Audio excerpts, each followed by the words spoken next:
Imagine waking up tomorrow morning, right? You walk into your kitchen, you go to turn on the television, and you realize that the government that has controlled literally every single aspect of your life for the past 45 years has it's just vanished. Just gone. Yeah, just gone. The state news channel is broadcasting dead air.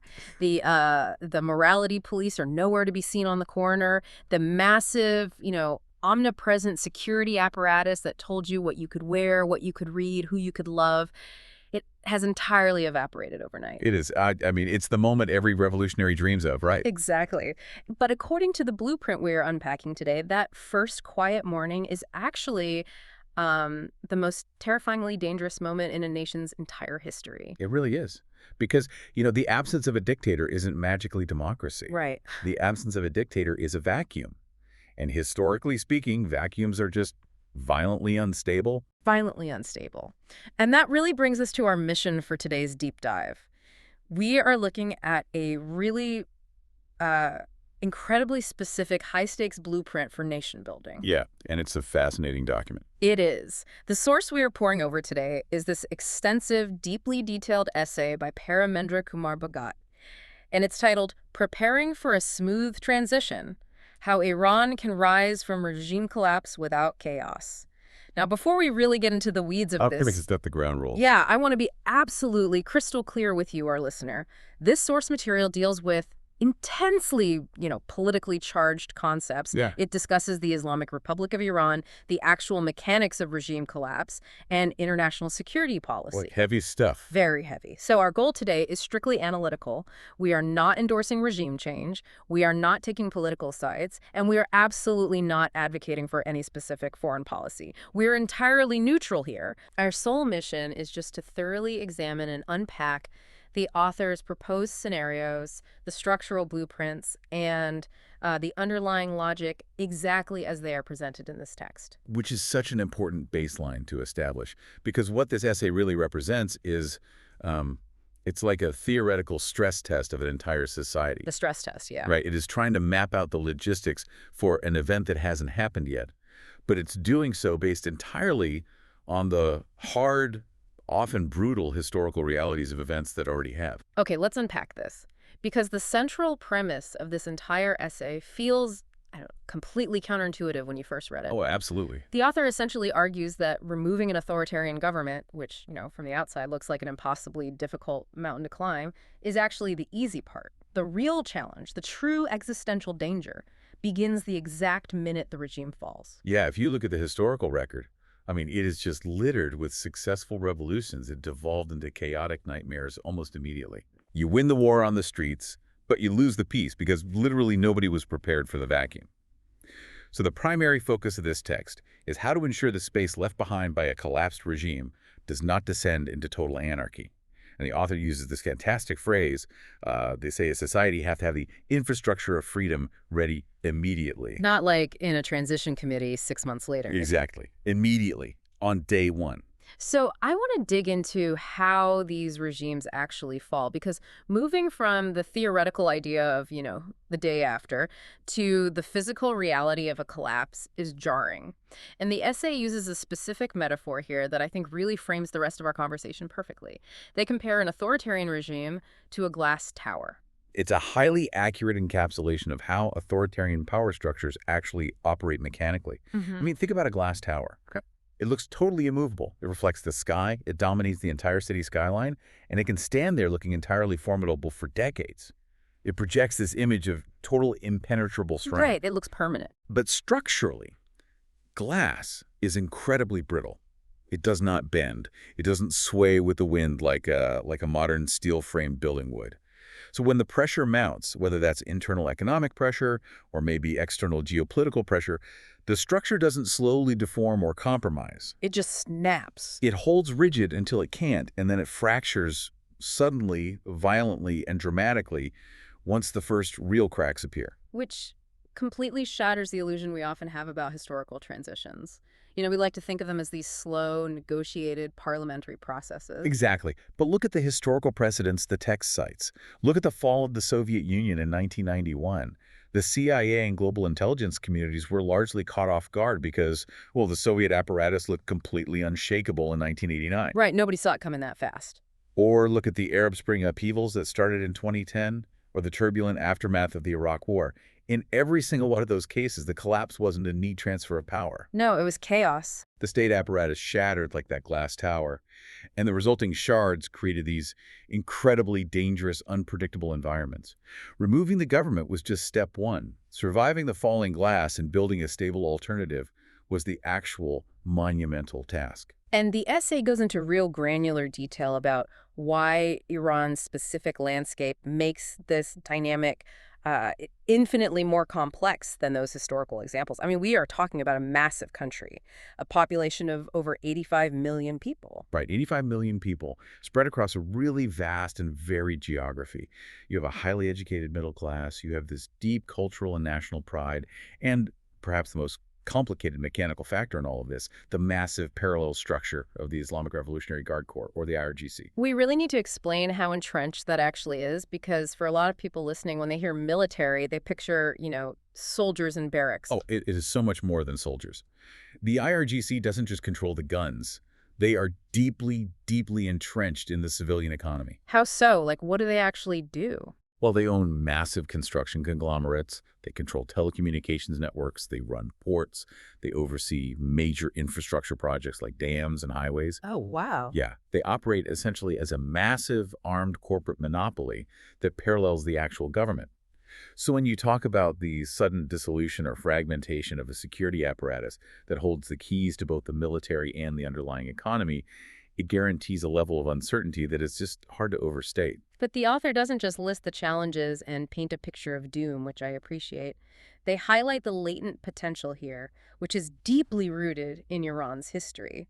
They point to a long historical memory of constitutional politics, stretching all the way back to the Persian constitutional revolution in the early 1900s. Which is vital context for anyone analyzing this.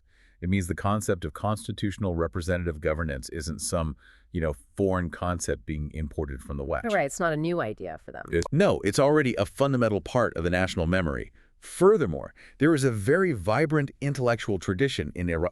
Scholars, artists, engineers, activists that has managed to survive, adapt, and endure even under decades of severe state repression. So the foundation is there. The author states very clearly, the fundamental challenge isn't whether the Iranian people have the capacity to build a democracy. The capacity is undeniable. The challenge is ensuring they have the practical, physical tools to do so on the morning after the glass tower breaks. But let me push back on this a little bit, or at least ask the question I'm sure you listening are wondering right now. If the state has such an absolute iron grip, especially with the IRGC controlling the guns and the money, how does the machinery of repression just, stop working overnight? That's the big question. Right. I mean, does everyone just clock out and go home? How does a machine that big just turn off? Well, it's less about people clocking out and more about understanding the mechanism of an authoritarian chain of command. The entire system is lubricated by a central organizing fear, sure, but also by the guarantee of impunity. Impunity. Okay, explain that. So when the top-level command structure fractures, say, the people at the very top giving the orders to repress suddenly flee the country, or they completely lose their authority, the mid-level and low-level enforcers on the street are suddenly left completely exposed. Because they realize nobody is covering for them anymore. Precisely. Without the guarantee of state protection, the personal risk of continuing to enforce the regime's will becomes astronomically high. If you were a mid-level enforcer and you realize the generals have fled to another country, are you going to stand on a street corner and try to hold back a crowd of 100,000 angry citizens? Definitely not. No. The machinery stops because the gears refuse to turn without the lubrication of guaranteed impunity. The enforcers literally take off their uniforms and try to blend back into the populace. Which brings up this incredibly striking image from the text. The author asks us to imagine ordinary citizens stepping outside for the very first time without the shadow of a gun barrel. Just think about the profound psychological whiplash of that moment. It would be staggering. If you've lived your whole life looking over your shoulder, monitoring your words, worrying about who might be listening in the cafe, and suddenly the shadow is just gone. The sky is clear. It must be euphoric, but also utterly, terrifyingly disorienting. Disorienting is the exact word. Because once the euphoria of that first deep breath of free air subsides, The immediate pressing question for 85 million people becomes, what do we do now? Right. And more importantly, how do we find out what to do next? This brings us to the absolute first mechanical priority in the ensuing vacuum, according to the text. Once that glass tower shatters, the most critical element for survival isn't food or water right out of the gate. It is communication. The author calls it the oxygen of the revolution. Because when you look at how authoritarian regimes maintain control, it is almost always by monopolizing and throttling information. The essay cites the 2009 Green Movement and the Masa Amini protests. Yes. During those uprisings, the internet wasn't just monitored, it was actively weaponized. Information starvation is a classic, highly effective tactic of control. We saw it mechanically during those protests. The government would literally throttle the bandwidth or use BGP routing to create black holes, essentially unplugging the country from the global internet. Which isolates everyone. Completely. If you don't know what's happening in the next neighborhood, let alone the next city, you feel isolated. You feel small. And small, isolated groups are very easy to disperse. So, if that communication blackout is the ultimate weapon of the collapsing state, the text argues that maximum communication saturation is the primary objective for the citizens. And what I find fascinating is that the author doesn't just say, like, we need internet. They literally provide a layered technological checklist to flood the country with connectivity from day one. Yeah, and it's a very pragmatic, multi-tiered approach. Because you have to assume the terrestrial infrastructure, the fiber optic cables, the local cell towers, will either be physically damaged in the unrest or, frankly, sabotaged by lingering regime loyalists who know exactly how to flip the kill switches. Right. So step one on the author's checklist bypasses the ground entirely. Satellite internet systems. They specifically mention SpaceX's Starlink. Because of how the mechanism of Starlink works, instead of relying on a massive centralized ISP hub in the middle of Tehran that the government can just unplug, you are beaming the signal directly from low Earth orbit to thousands of small individual receiver dishes scattered across the country. Which is much harder to stop. It creates an uncensorable canopy of information that completely bypasses the terrestrial choke points. Then, moving down from space to the individual level, the text points to smartphones preloaded with encrypted messaging tools. This is crucial for the emerging leadership layer. Activists, journalists, and transitional organizers need to be able to coordinate logistics without the fear of their communications being intercepted by whatever remnants of the old surveillance state's intelligence apparatus might still be secretly active. So encryption provides a secure back channel for the organizers. Exactly. But then there's the community level, which I think is the most interesting mechanically. Local neighborhood mesh networks. So if you, the listener, aren't familiar with this, a mesh network means your phone isn't trying to reach a centralized cell tower 5 miles away. Instead, it uses its own Bluetooth and Wi-Fi capabilities to literally bounce a message to the phone of the person in the apartment next door, Right. and then their phone bounces it to the cafe across the street, and so on. Exactly. It creates an invisible, decentralized peer-to-peer web. The government can't unplug it because there is no central plug. As long as there is a critical mass of devices in physical proximity, the network sustains itself. But what's really brilliant is the final item on the author's checklist. In the middle of all this high-tech, space-age satellite infrastructure and encrypted digital mesh networking, the author specifically highlights the absolute necessity of walkie-talkies. What's fascinating here is it seems almost archaic next to Starlink, but it is deeply strategic. In moments of extreme transition and potential chaos, simplicity is a feature, not a bug. Yeah, that makes sense. When digital systems fail, and in a post-collapse environment, rolling blackouts and power grid failures are highly likely, basic analog radio communication is absolutely vital. Why is that? Exactly. Why is an old-school walkie-talkie better than a modern smartphone in a crisis? It really comes down to physics and infrastructure. A smartphone relies on a massive, complex, centralized network of servers and cell towers that require constant power and maintenance. Right. A walkie-talkie operates on analog VHF or UHF radio waves. It transmits directly from one handset to another over a localized distance. It requires zero external infrastructure. It is unhackable in the digital sense. You can't be tracked by a server ping, and it works as long as you have AA batteries. Wow. Yeah. For immediate, street-level coordination like telling a medic team which street corner needs help, it is totally unmatched. The author uses this really powerful analogy, comparing communication flooding back into the country to oxygen into a room where the windows have finally been opened. I want you, the listener, to really imagine this dynamically. Think about trying to coordinate something as simple as a neighborhood block party. Right, a huge headache even on a good day. Imagine trying to do it with no internet, no cell service, no group chats. You have to physically walk to every house, hoping people are home, hoping they pass the message along accurately to the next street. It's impossible. Now scale that up. Take that neighborhood block party and turn it into coordinating the safety, the medical logistics, and the food supply chains of an entire nation of 85 million people in the middle of a massive political vacuum. Without that oxygen, without that tiered communication infrastructure, the situation just suffocates itself. And that suffocating silence is exactly what bad actors, warlords, or regime remnants exploit. When people can speak freely and broadly, misinformation shrinks. Trust grows. Communication is the literal lifeblood of peaceful civic organization. Absolutely. But of course, once citizens can talk to each other digitally or over the radio, they eventually have to step outside. They have to navigate the physical reality of their cities. Right. Talking on a mesh network is one thing, but reclaiming the physical streets is another entirely. Which brings us to one of the most vivid tactical sections of the essay, the necessity of the motorbike. It seems like a hyper-specific, almost random detail, but the author unpacks the deep tactical need for mobility during mass civic gatherings. When you have a power vacuum, you will inevitably have millions of people in the streets. You need volunteer safety teams, and those teams absolutely must be on motorbikes. Why motorbikes specifically as opposed to cars or pickup trucks? I mean, if you're running a medic team, wouldn't a truck carry more supplies? In theory, yes. But in the reality of a massive urban demonstration, a four-wheeled vehicle is a total trap.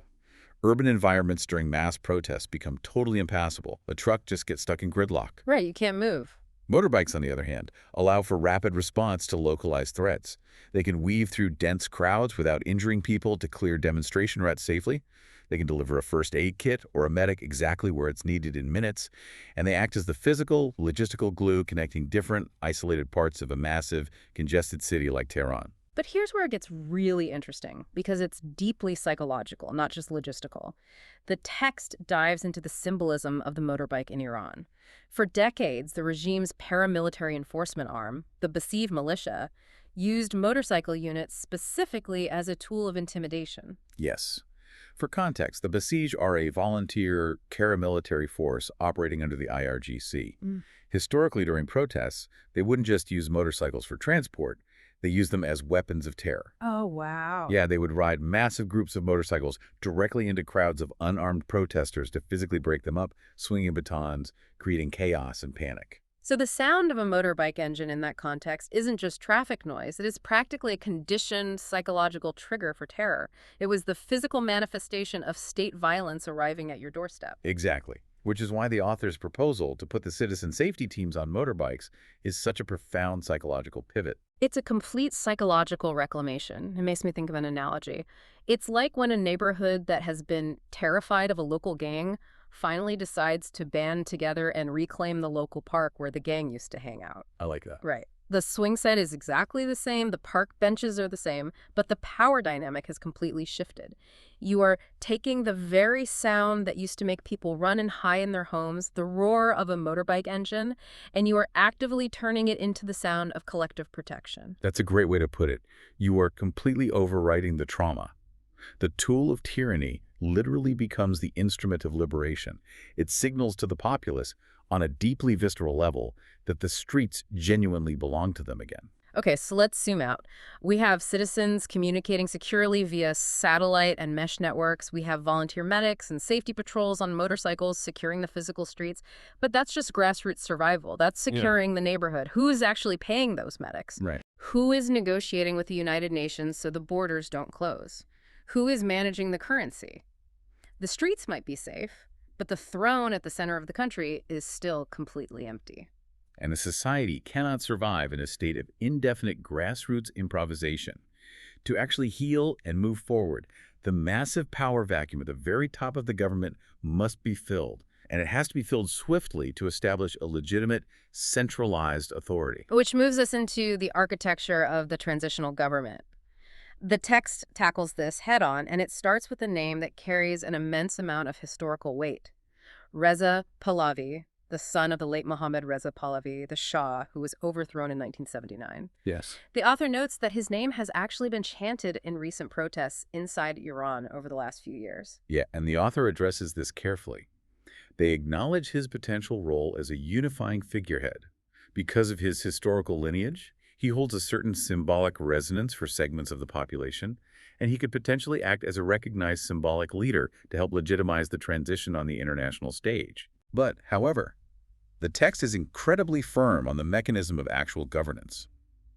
Legitimacy cannot come from symbolism alone, and it certainly cannot come entirely from the outside. Right. The author lays down a very strict, almost mathematical condition for true political legitimacy in this transitional cabinet. They state that at least two-thirds of the transitional cabinet must come from inside Iran, meaning it has to be composed of people who actively lived under the regime, who breathed that air, and who participated in the struggle against it on the ground. It's a critical, non-negotiable boundary for the author. The text specifies that diaspora figures, those highly educated, successful Iranians who have been living outside of Iran and Europe or the U.S., must be relegated to advisory roles rather than dominant leadership positions. Even if they're highly qualified. Even then. Furthermore, the internal leadership that makes up that two-thirds must actively reflect Iran's vast ethnic and regional diversity. The Kurds, the Balakh, the Azeris, the overarching thesis is unambiguous. The revolution must fundamentally belong to the people who stayed and suffered, not an externally imposed authority. Now, I want to play devil's advocate here because if I'm listening to this, I'm immediately seeing a logistical problem. Why sideline the diaspora so strictly? Aren't these the exact individuals who have had the freedom to study governance, the financial resources to organize, and the international diplomatic connections to actually set up a new government quickly? It's a fair point. If you need to rebuild a central bank, wouldn't you want the Iranian-American economist who has been working at the World Bank for 20 years? Why handicap the transition by pushing your most globally connected people to the advisory sidelines? From a purely technocratic, spreadsheet-level perspective, you are absolutely right. It seems highly inefficient. But that purely logical view ignores the emotional and psychological reality of post-conflict societies. If we connect this to the bigger picture of historical transitions, we see a recurring phenomenon, the carpetbagger syndrome. Okay, explain how that works in this context. Deep, toxic resentments form when a population that has suffered daily, grinding trauma feels they are suddenly being governed by outsiders who flew in after the hard work was done. Even if those outsiders share their nationality and speak their language, if they didn't suffer the daily reality, the rationing, the fear of the secret police, the physical risk of protesting the fallen regime, they lack the crucial currency of shared sacrifice. So it's fundamentally an issue of authentic trust. Exactly. If a wealthy diaspora elite flies in from London or Los Angeles to take the top cabinet jobs, the transitional government will instantly be viewed with profound suspicion by the people on the street. It will look less like a domestic liberation and more like a foreign corporate takeover. Wow, yeah. I didn't think of it that way. The two-thirds rule is a mechanism to guarantee that the people writing the new laws are the exact same people who suffered under the old ones. It buys the transitional government the patience and legitimacy it desperately needs to survive the first few bumpy months. That makes total sense when you frame it around shared trauma as political currency. But even with that legitimacy, a transitional government is just that, transitional. It's a temporary bridge to get from the collapse to the first real elections. The essay argues that to prevent the country from sliding right back into a new form of authoritarianism, permanent structural pillars need to be poured while that bridge is still holding. Yes, the author identifies a very rare, highly fragile historical window that opens immediately after a dictatorship falls. It's a brief period where the concrete of society is still wet, so to speak. New institutions can take root before power consolidates again and the concrete hardens. While things are still flexible. Right. The text systematically breaks down three essential pillars of democratic infrastructure that must be built during this wet concrete phase. Let's walk through these because they really explain the mechanics of a free society. Pillar 1, political parties. The text contrasts the future need for genuine grassroots political competition against the current reality of how Iran operates today. To understand the need for new parties, you have to understand the mechanism of the current system. Right now, Iran has the Guardian Council, Which essentially acts as a 12-man supreme ideological filter for who is even allowed to run for office, right? Exactly. You can't just wake up and decide to run for parliament because you have good ideas about the economy. The Guardian Council vets every single candidate to ensure absolute ideological loyalty to the supreme leader and the system. It is a top-down constraint that completely sanitizes the political landscape. So it's not a real choice. No, not at all. The essay argues that a true democratic transition requires the exact opposite. You need parties that organically represent real diverse social constituencies. You need a party that represents the factory workers, a party for the tech entrepreneurs, for university students, for specific regional interests. The political structure has to bubble up from the streets and the factories, not be imposed downward by an ideological committee. Pillar 2 is civil society. The author defines this as non-governmental organizations, professional associations, community groups, labor unions. Why is this a distinct pillar from political parties? Because authoritarians traditionally spend decades hollowing out civil society, deliberately atomizing the population. Dictatorships don't want independent community groups organizing to fix local potholes or labor unions negotiating wages. Why not? Just because it's out of their control. Because every time a group of citizens solves a problem without the government, it creates an alternative center of power. They want the citizen utterly dependent on the state for everything. So rebuilding civil society is really about reteaching people how to organize locally. Exactly. In a new democracy, civil society acts as the connective tissue. It provides local services, it monitors government accountability on a granular level, and crucially, it acts as a mediator to resolve localized disputes, like a labor strike or a zoning disagreement, before they escalate into massive national crises. Which brings us to Pillar 3, independent media. The rapid emergence of TV networks, digital outlets, and investigative journalists. Their job is to expose corruption, inform citizens, and spark civic debate. I really want to zero in on the specific metaphors the author uses for these pillars because they are so evocative and help explain the mechanics of it all. They're great metaphors. The text uses a biological framing. It calls civil society the connective tissue of democracy, and it calls a free press the immune system. It's a brilliant biological analogy. Without connective tissue, the muscles and bones of the state, the laws, and the police can't work together smoothly. The body becomes stiff and uncoordinated. And without an immune system, the body politic is entirely vulnerable to the slightest infection. And I want you listening to really imagine what happens to a human body when its immune system is forcefully shut down for 45 years. If you suddenly expose that immunocompromised body to the outside world, to all the bacteria and viruses of global capitalism and political opportunism, it is inherently dangerously fragile. Oh, completely. Every minor infection, a corrupt local official, a missing shipment of medical supplies, is potentially lethal to the whole system. That's why the independent media, that immune system, has to be spun up instantly. They have to start identifying and fighting off the corruption immediately, or the new democratic body won't survive its first year. But this raises a massive practical question. How does a nation build a complex immune system from scratch in a matter of weeks? How do they construct these internal pillars, political parties, civil society, independent journalism, without making fatal rookie errors? Yeah, how do you just spawn that overnight? The author's answer is deeply pragmatic. They shouldn't try. They shouldn't have to reinvent the wheel. Right, they need blueprints from the outside world. Which brings us to what I think is one of the most mechanically fascinating parts of the entire essay, the international masterclass in nation building. The author explicitly states that a post-authoritarian Iran shouldn't try to rebuild in a vacuum. There are specific countries out there that have successfully navigated incredibly complex, specific transitions, and they have blueprints ready to share. If we connect this to the bigger picture and look at the global case studies recommended by the author, they aren't just random successful democracies. Each one addresses a very specific, monumental challenge of nation building that Iran will face. First, the text points to India. Now, when people hear India, they might just think world's largest democracy. But the lesson here isn't just be a democracy, it's about the mechanics of scale and extreme diversity. Exactly. India offers a masterclass in managing a diverse democracy of over 1 billion people. It deals with wildly different languages, major religions, and intense regional identities, yet it manages to maintain a cohesive federal governance structure and run massive, relatively stable elections. So it's a structural model. Right. For an ethnically and linguistically diverse nation like Iran, India's structural framework for federalism is a crucial blueprint. But beyond internal politics, the text highlights India's geopolitical adaptability. What specifically do they point to there? The transition after 1991. During the Cold War, India had massive, deeply entrenched military and economic ties with the Soviet Union.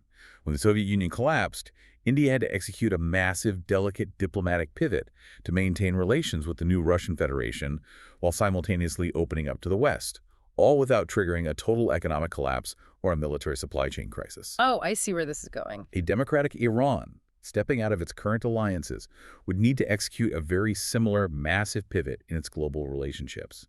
India has the blueprint for how to do that without crashing the car. Next on the author's list is Nepal, which frankly might surprise some people. We don't often hear Nepal brought up in global geopolitical transition discussions, but the text focuses specifically on their transition following the bloody Nepalese civil war in the mid-2000s. They moved from a monarchy to a federal republic. And the key lesson here is how they built their new foundation, through incredibly grassroots, participatory constitutional processes. This is a vital mechanical lesson. In a lot of transitions, the new constitution is written by, 10 lawyers in a locked hotel room in Switzerland and then handed down to the people. Right. Nepal did the exact opposite. They involved the broader rural public in defining the new state. But how do you actually do that mechanically? How do you get constitutional input from remote Himalayan villages that might not even have reliable internet? You do it through massive physical mobilization. They used traveling constitutional committees. They held physical town halls in remote districts. They used widespread radio broadcasts to explain the legal concepts in local dialects and established local feedback loops where citizens could submit their priorities, whether that was land rights or ethnic representation, back up to the assembly. Which ties perfectly back to our earlier point about civil society being the connective tissue. Nepal proves that you can literally knit a fractured country back together by making the population active, physical participants in writing the rules. You give them ownership of the new system. Yes, ownership is the key word. But perhaps the most difficult, emotionally fraught blueprint the author points to comes from South Africa. Yes. The transition out of the brutal apartheid regime in the 1990s. The text specifically highlights the Truth and Reconciliation Commission, the TRC, which was established under the leadership of Archbishop Desmond Tutu.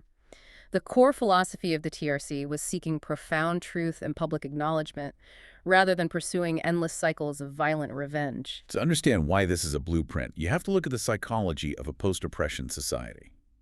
In a society where a regime has systematically oppressed, tortured, and murdered its own people for decades, the desire for violent retribution on the day after collapse is incredibly high. Naturally. It is a powder keg. South Africa provides a template for confronting that decades-long trauma head-on. They aired the horrific crimes publicly on television. They sought accountability by making perpetrators confess in front of their victims, but they intentionally stopped short of a bloody national purge. Now, I really want to push back on this South Africa comparison, because I think this is where the theory hits a massive emotional wall. Seeking truth and reconciliation over revenge sounds incredibly beautiful, almost poetic in an academic essay. It does. But practically speaking, imagine you are talking to an Iranian family who had their daughter imprisoned, tortured, or vanished by the regime's security forces. How do you, as a new transitional leader, actually look that family in the eye and convince them to forego vengeance? How do you ask a deeply traumatized population to just sit in a circle and talk it out with the people who ruined their lives? It is arguably the hardest ask a leader can ever make of their people. And you are absolutely right to push back because on an individual emotional level, it feels entirely unjust. It feels like letting the monsters get away with it. Yeah, exactly. But the author and the architects of the South African transition were looking at the macro survival of the state, not just micro-justice for the individual. Okay, explain the mechanics of that macro survival. What happens if you don't do a TRC? If you don't implement a highly structured, state-sanctioned truth and reconciliation process to vent that pressure, the alternative is extrajudicial killings. The alternative is neighbor turning on neighbor in the middle of the night. If you try to legally or violently purge every single person who ever had a loose affiliation with the former regime, which in a state like Iran, where the state controls the military, the civil service, and huge swaths of the economy, we were talking about millions of people, you don't get justice. You completely collapse the state. Because you've just fired everyone who knows how to run the water treatment plants and the power grid. Exactly. And worse, you drive all of those millions of ousted, terrified people into the mountains with weapons, and you get a civil war. Look at de-Baathification in Iraq after 2003. They fired everyone connected to Saddam's party, from generals down to school teachers. Right, I remember that. It gutted the state's capacity and directly fueled a horrific insurgency. The South African model understands that foregoing vengeance isn't about warmly forgiving the oppressors. It's a brutal, pragmatic, mathematical calculation to ensure the survival of the victim's children. You trade perfect justice for peace. Wow. That is a chilling but entirely necessary perspective. You trade perfect justice for peace. Which leads us to the final and perhaps most controversial international partnership the author mentions. And I want to pause here and remind you, our listener, of our strict neutrality disclaimer from earlier. We are simply reporting the security reform strategy exactly as it is outlined in the essay. Right. This is strictly the author's proposal. The author states that countries with specific deep intelligence expertise in confronting Iran's current security apparatus, namely the United States and Israel, could assist the new transitional government. Yes. The text suggests that these nations could provide the technical and intelligence blueprints needed to physically and financially dismantle the vast, entrenched institutional structure of the IRGC. Because as we discussed earlier, you can't just tell the IRGC to disband. They own half the economy. Exactly. Dismantling them isn't just a military operation. It is a massive forensic accounting operation. You need international expertise to track the shell companies, freeze the illicit assets, and separate the military apparatus from the civilian supply chains. That sounds incredibly complicated. It is. The ultimate goal outlined in the text is to purge the ideological command structure and then integrate the regular, legitimate military personnel into a unified national defense force that answers strictly to a civilian government. It is a massive undertaking. We are talking about combining intelligence, military logistics, financial forensics, and institutional reform all at once. But if you manage to do it, if you secure the streets with the motorcycle teams, establish a transitional government with local legitimacy, build the democratic pillars of media and civil society, and reform the military using these international blueprints, the text argues that you finally arrive at the ultimate payoff. The economic liftoff. And the text paints an immense, incredibly optimistic economic forecast for this hypothetical new Iran once those pieces are in place. Let's talk about the mechanics of that economy. Why is the forecast so optimistic? Because the underlying fundamentals of Iran's economy are actually incredibly strong. They are currently being artificially constrained only by political isolation, corruption, and massive international sanctions. You have a country of 85 million people, a highly educated, tech-savvy workforce, and abundant natural resources beyond just oil. So that potential is huge. The essay argues that a transitional government that commits to 3 specific geopolitical trade-offs could see those international sanctions removed swiftly. Let's list those 3 trade-offs straight from the text, because they are the keys to unlocking the global market. Number 1, ending the nuclear weapons program. Number 2, reducing ballistic missile proliferation. And number 3, disengaging from regional proxy conflicts across the Middle East. The author argues that making those 3 definitive moves unlocks the economic cage. And once that cage is unlocked, the text forecasts a massive, immediate surge in foreign direct investment. Global capital has been sitting on the sidelines for decades. The sectors poised for immediate growth are energy, naturally, but also manufacturing, technology, tourism, and infrastructure. And the text points out that Iran's geography alone is a massive, untapped economic asset. It's unparalleled. Look at a map. Iran is a natural logistical land bridge, sitting right at the crossroads of the Persian Gulf, the Caspian Sea, Central Asia, and Europe. If you connect those Eurasian trade routes under a stable, integrated democratic governance, you create a global logistics hub. That's fascinating. The author describes the resulting economic boom as capable of producing double-digit GDP growth in the early years of reform. So, if we put all of this together, if the government is stable and answers to the people, the streets are safe without the shadow of a gun barrel, the international community is investing billions, and the economy is growing by double digits. What does everyday life actually look and feel like for an average Iranian citizen in this new era? The author has a very specific, evocative term for it. They say it will not be a quiet democracy. It will be a loud democracy. Yes. The author points out that Iranian political culture is historically deeply passionate and highly intellectual. A free Iran will not be a place of polite, whispered agreements behind closed doors. Right. The new parliament won't be a rubber stamp. It will be wildly argumentative, representing all those diverse factions we talked about. And the independent media, that immune system, the text says, television talk shows will resemble absolute intellectual wrestling matches. So what does this all mean when we step back and look at the whole picture? The author summarizes their defining thesis with this profound thought. Democracy isn't the absence of conflict. It is the peaceful management of conflict. I imagine this future Iran like a massive, bustling, slightly chaotic family dinner. A very loud family dinner. Exactly. Everyone is talking over each other, plates are clattering, there are fierce disagreements across the table about the past and the future of the family.